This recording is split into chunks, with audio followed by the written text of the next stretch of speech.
Part 5 of the book of Judges, chapters 11 through 13. Today we're looking at yet another character who stood as a defender of Israel. As chapter 11 begins, he appears as a brave soldier, one of the tribes of Gilead, that is, east of the Jordan. Yiftak, like Abimelech before him, was an illegitimate child who was driven away from the family because he was not accepted by his half-brothers.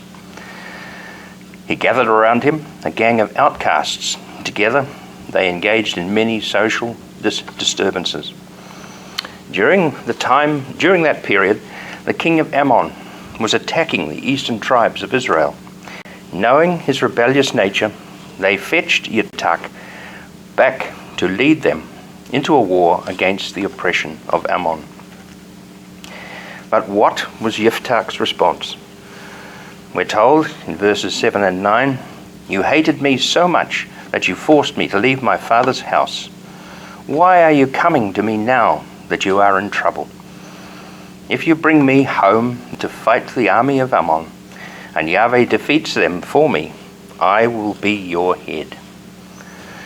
So the people of Gilead comprised the three tribes of Gad, Reuben, and half the tribe of Manasseh, who lived on the territory north of Ammon, east of the Jordan. Together they made an agreement with Yiftak that he would become their chief over all the peoples of Gilead. And as we see in verses 7 and 9, that Yiftak was not called by Yave, but rather by the people themselves. However, in verse 11, when Yiftak had been made their leader, he repeated his conditions in the presence of Yave himself at Mizpah. So having taken up the role of leader, Yiftak sent messengers to the king of Ammon asking, "Why have you been invading the territory of Gilead?" The response was interesting. The king of Ammon responded to Yiftak saying, "Israel lived in Hezron and its villages, and in the cities surrounding it on the banks of the Arnon for 300 years. In response, Yiftak asks, "Well, why didn't you take Hezron and the villages during that time?" It was Yave who had drawn out the king of Ammon after that long period of relative peace. In the king's discourse, in chapter 11, verses through 13 through 25, he shows that there had always been animosity between Ammon and Israel. But Ammon had never felt able to challenge the presence of Israel for over 300 years. So the period that is being discussed in the exchange between Yiftak and the king of Ammon is the period between the arrival of Israel on the plains of Moab under the leadership of Moshe and Yiftak, who's asking the question at this time. That 300-year period is the only reference we have in the book of Judges that indicates just how long it was between the crossing of the Jordan under the leadership of Yehoshua and the leadership of Yiftak himself. In verses 27 and 28, Yiftak continues, "I have done you no wrong, but you are doing me wrong to war against me. May Yahweh the judge be the judge today between the people of Israel and the people of Ammon." But the king of the people of Ammon paid no attention to the message of Yiftak. Perhaps the most important lesson Yiftak learned through his exchange with the king of Ammon was that his role as leader of the tribes of Israel was going to always be subservient to that of Yahweh. The ability to gain victory over Ammon would rest entirely with Yahweh himself. That is why, before proceeding to advance on Ammon, Yiftak makes a most extraordinary vow before Yahweh.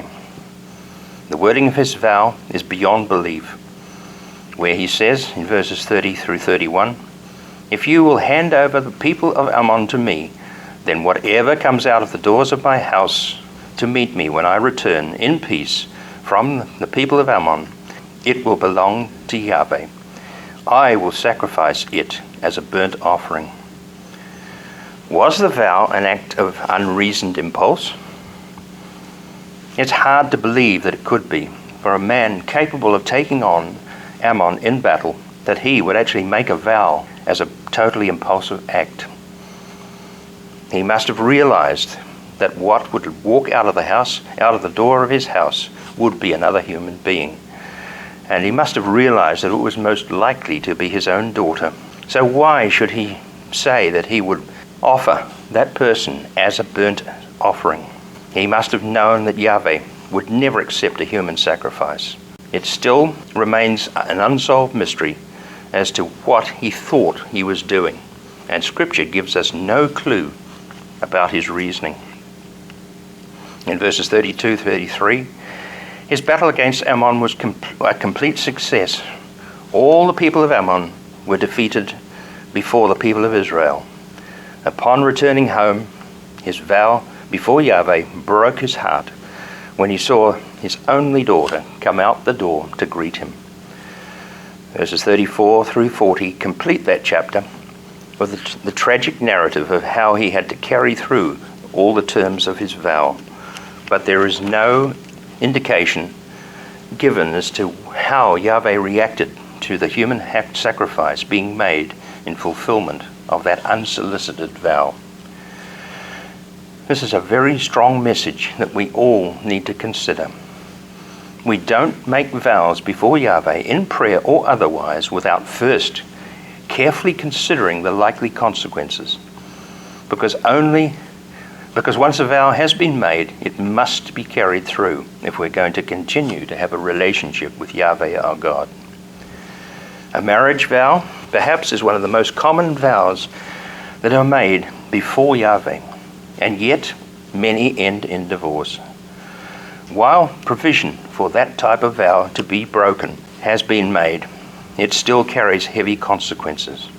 But we must bear in mind that that vow is made between two people in the presence of Yahweh, but it's not a vow directly to Yahweh.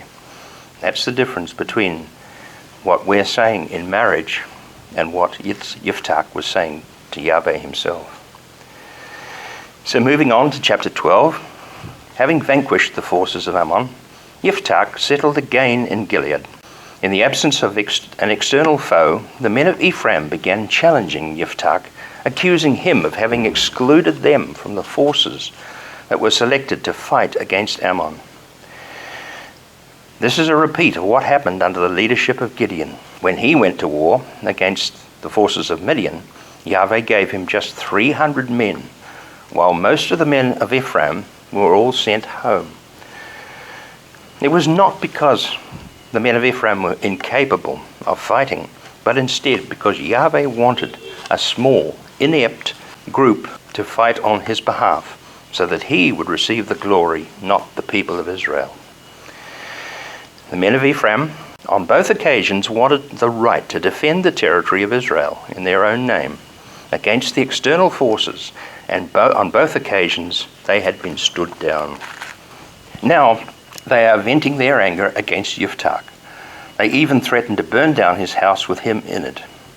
Yiftach turns their challenge back upon themselves by saying, in verse 2, "When my people and I were in serious dispute with the people of Ammon, I called you, and you didn't rescue me from their power." While not stated, it appears that Yahweh may well have put the idea into the minds of the Ephraimites to reject the request from Yiftach for support when fighting against Ammon. Because, as he continues in verse 3, "When I saw that you weren't rescuing me, I put my life in my own hands and went out and attacked the people of Ammon, and Yahweh gave them over to me into my power. So why do you come to me today and fight with me?" Did Yahweh show Yiftach that he could not rely on the men of Israel to win the war against an external enemy?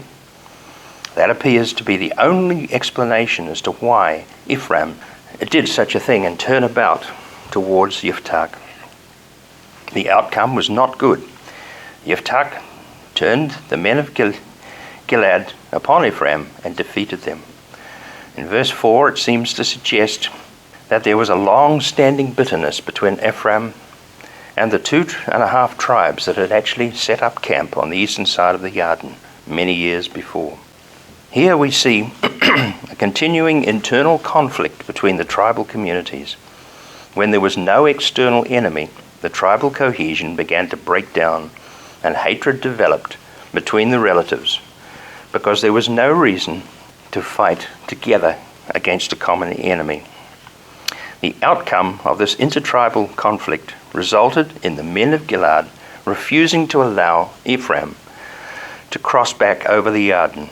So whenever somebody tried to go back over the river, the men of Gilead challenged the person by asking, as we see in verses 5 and 6, "Are you from Ephraim?" And if they said no, they would tell them to say, "Shibbolot."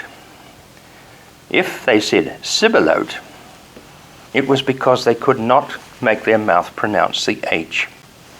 They took him and killed him on the spot at the crossing of the Jordan. So obviously there was a speech impediment amongst the people of Ephraim. Such was the hatred that had developed between the tribes on either side of the river.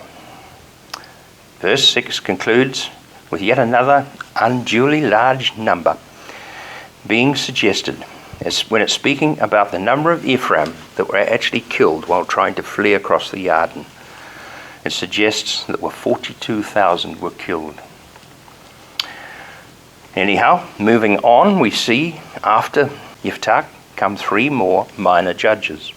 In verse 7, it concludes the narrative about the leadership of Yiftak by saying that he judged or led Israel for 6 more years before he died. He was also followed by 3 minor prophets, Ibzin, Elion, and Avdon. Between them, they led or judged Israel collectively for 25 years.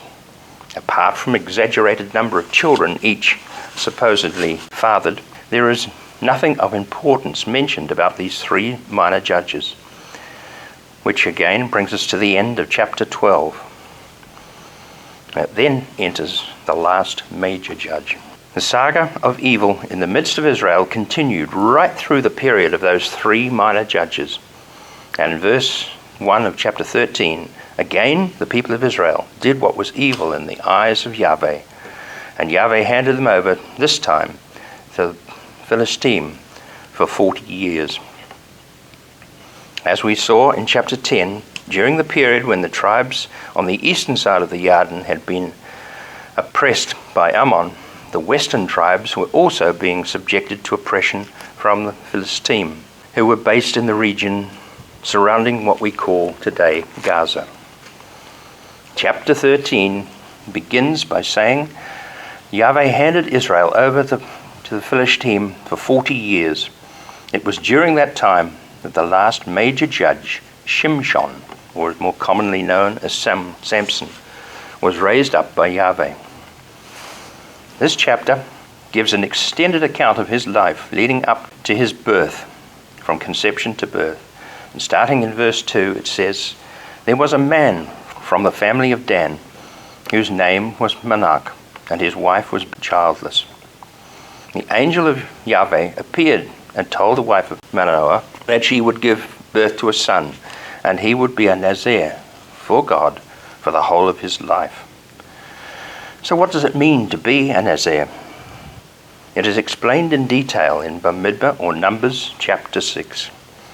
Shimshon was no ordinary Nazir. Firstly, most people who took the Nazir vow were actually adults, and often the vow was taken for a period even as short as 1 month. But Shimshon was different. The vow was made on his behalf by Yahweh himself, and it was to be continuous from the time of his conception right through to death. That is why his mother was told to abstain from wine and other intoxicating liquor, and she was not to eat anything that was ritually unclean, so that her baby would be ritually clean from the point of conception.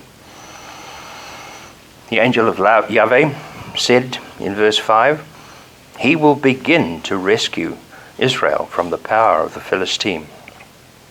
He was going to be set apart for that specific purpose from birth to death. Now let's see who is the angel of Yave. Firstly, the angel appeared to the wife of Manoach on her own and spoke with her about the dietary requirements before she conceived her son. When she told Manoach about the encounter, he also wanted to speak with the angel. So the angel reappeared to them both when they were together. Now this was one of the few occasions in Scripture where Yahweh appears in person to individuals. The first encounter between the angel of Yahweh and man was when he appeared with two other angels to Ephraim. Also, in Judges chapter 6, verse 19, the angel of Yahweh appeared to Gideon in a similar manner. The unique thing with all three encounters is that on each occasion, the person who was visited cooks and presents a meal, a young goat and bread, before Yahweh. The angel of Yahweh, with both Gideon and Manoach, refused to eat the offering and insisted that the offering be a sacrifice to Yahweh. In Judges 13, verse 16, the angel said to Manoach, "If I do stay, I won't eat your food. And if you prepare a burnt offering, you must offer it to Yahweh." Now this is a rather interesting statement, because by the time this encounter, the sacrificial system had already been established, and the Torah required the sacrifices were to be offered in the presence of Yahweh at the Mishkan, which at that time resided many miles away in Shiloh. There was no way that the angel would eat the offering from any ordinary person. The mitzvot required the presentation of offerings at the altar be presented to Yahweh through a Kohen, and the altar had to be in the courtyard of the Mishkan. In chapter 1 of Vayikra, or Leviticus, there is a set procedure which had to be followed whenever a person in Israel was making an offering before Yahweh.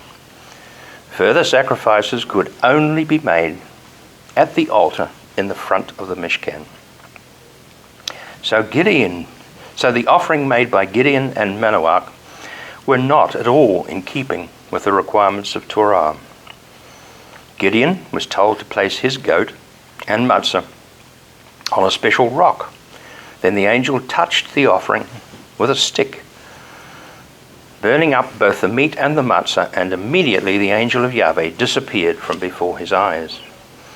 Manoach was instructed to present his offering on a rock also. Then, as he and his wife watched, the angel consumed the offering and went up in the flame from above the rock. The stones which Gideon and Manoach on which they made their offerings appeared to be considered by Yahweh to be substitutes for the altar at the Mishkan. In both situations, the reaction was the same. Gideon and Manoach, along with his wife, all realized that they had had an encounter with Yahweh himself in person. Each was convinced that they had looked upon the face of an angel so that they would die. However, in both situations, they were reassured that they would not die. In fact, the wife of Manoach made a profound observation when she said in verse 23, "If Yahweh had wanted to kill us, he wouldn't have accepted our burnt offering and grain offering, and he wouldn't have shown us this or told us such things for this time." And as she was going to conceive and have a child, she had to continue living. So what about the name? In verses 17 and 18, Manoach asks the angel, "Tell us your name, so that when your words come true, we can honor you." The angel of Yahweh answered, "Why are you asking about my name? It is wonderful." The patriarch Yaakov, during his overnight wrestle with the angel of Yahweh, asked the same question in Bereshit, Genesis chapter 32, verse 30. But the answer was different.